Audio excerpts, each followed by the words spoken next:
వివిధగ్రాహ భుమభుమాయమానాభ్రంజంగల్లోల్లవేల్లితస్య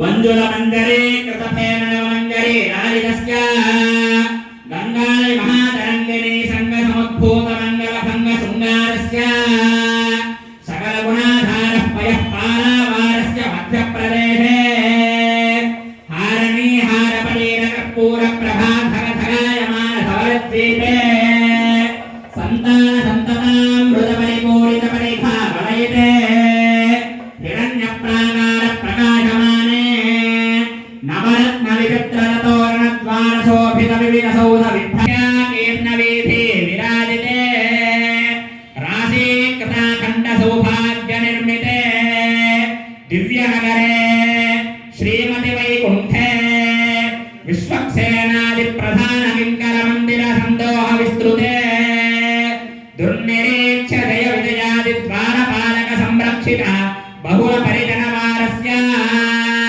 బహిరంగన చిత్ర విచిత్ర రత్న స్తంభ సహస్ర భాస్వత్తేజో విశేష విస్ఫూర్తిత మహనీయ సభా మండప మధ్యస్థ మహాసింహాసనాదిరూఢస్య దివ్య శ్రీ విద్యమాన చామరస్య బ్రహ్మేంద్రాదిత్రయస్త్రింశత్ కోటి దేవతా సంఘాత ఘూర్ణాయమాన సభా సన్నివేశస్య పరితః ప్రవర్తిత దివ్య స్త్రీరత్నావలోకన సావధాన చతురస్య కందర్పకోటి సౌందర్యదుర్యస్య ఉత్పల్ల పుండరీక విశాలలోచనస్య బాహువిటమావిర్భూత శంఖచక్రగదా భయభరితస్య అస్య దేవదేవస్య భగవతో నారాయణస్య శ్రియపదే పురుషోత్తమస్య శ్రీమదఖిలాండకోటి బ్రహ్మాండ నాయకస్య శ్రీ శ్రీనివాస స్వామినః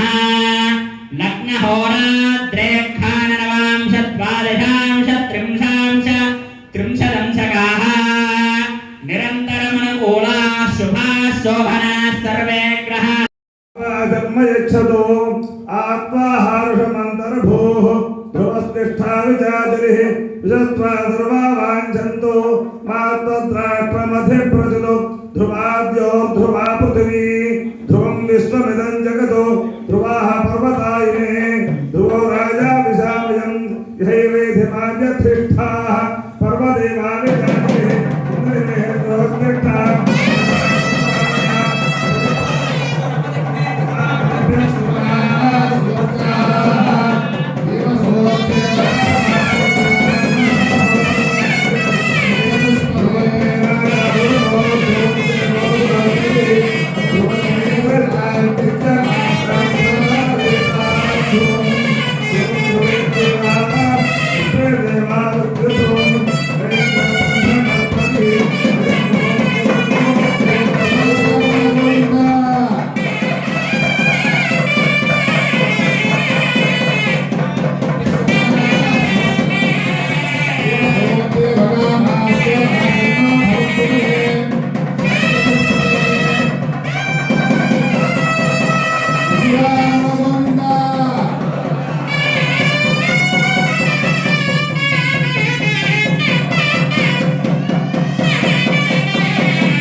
వివాహంలో పూర్వం సాంప్రదాయం ఏంటంటే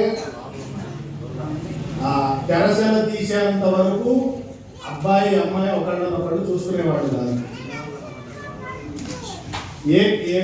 ఈ జీలకర్ర బెల్లం పెట్టిన తర్వాత తెరసెల తీసిన తర్వాత 40 సెకండ్ల కాలం మనకి చాంద్రమాన పంచాంగం మనం పాటించేది ఆంధ్రదేశంలో, తెలుగు రాష్ట్రాల్లో. మనకి తమిళనాడు వైపు వెళితే ముహూర్తం అని చెప్పి 45 నిమిషాలు టైం ఇస్తారు. ఈ 12 గంటల నుంచి 12 గంటల 40 వరకు అని చెప్పి 40 నిమిషాలు టైం ఇస్తారు. 40 నిమిషాల్లో ఎప్పుడైనా జరగచ్చు. వాళ్ళకి ఆ ఎంత రకరకాల కారణాల చేత ఆపుతున్నాం. అది చాలా ఇబ్బందికరమైనటువంటి విషయం. పెళ్లి జరిగిందంటే చక్కగా బ్రహ్మాండంగా జరిగింది అంటే శాస్త్రబద్ధంగా జరగట్లేదు. వివాహం జరుగుతోంది, లక్షలు ఖర్చు పెడుతున్నారు, కోట్లు ఖర్చు పెడుతున్నారు. శాస్త్రబద్ధంగా జరుగుతోందా అనేది మనం చూసుకోవాలి. పూర్వకాలం వివాహాలు అయ్యేవి, 3 పేడలు కొట్టుకునేవాళ్ళు, తిప్పుకునేవాళ్ళు, కానీ కలిసి ఉండేవాళ్ళు. ఈ విడిపోవడం అనేటటువంటిది లేదు. సనాతన ధర్మంలో చాలా విశేషమైనటువంటి విషయం ఇది.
దండోత్తం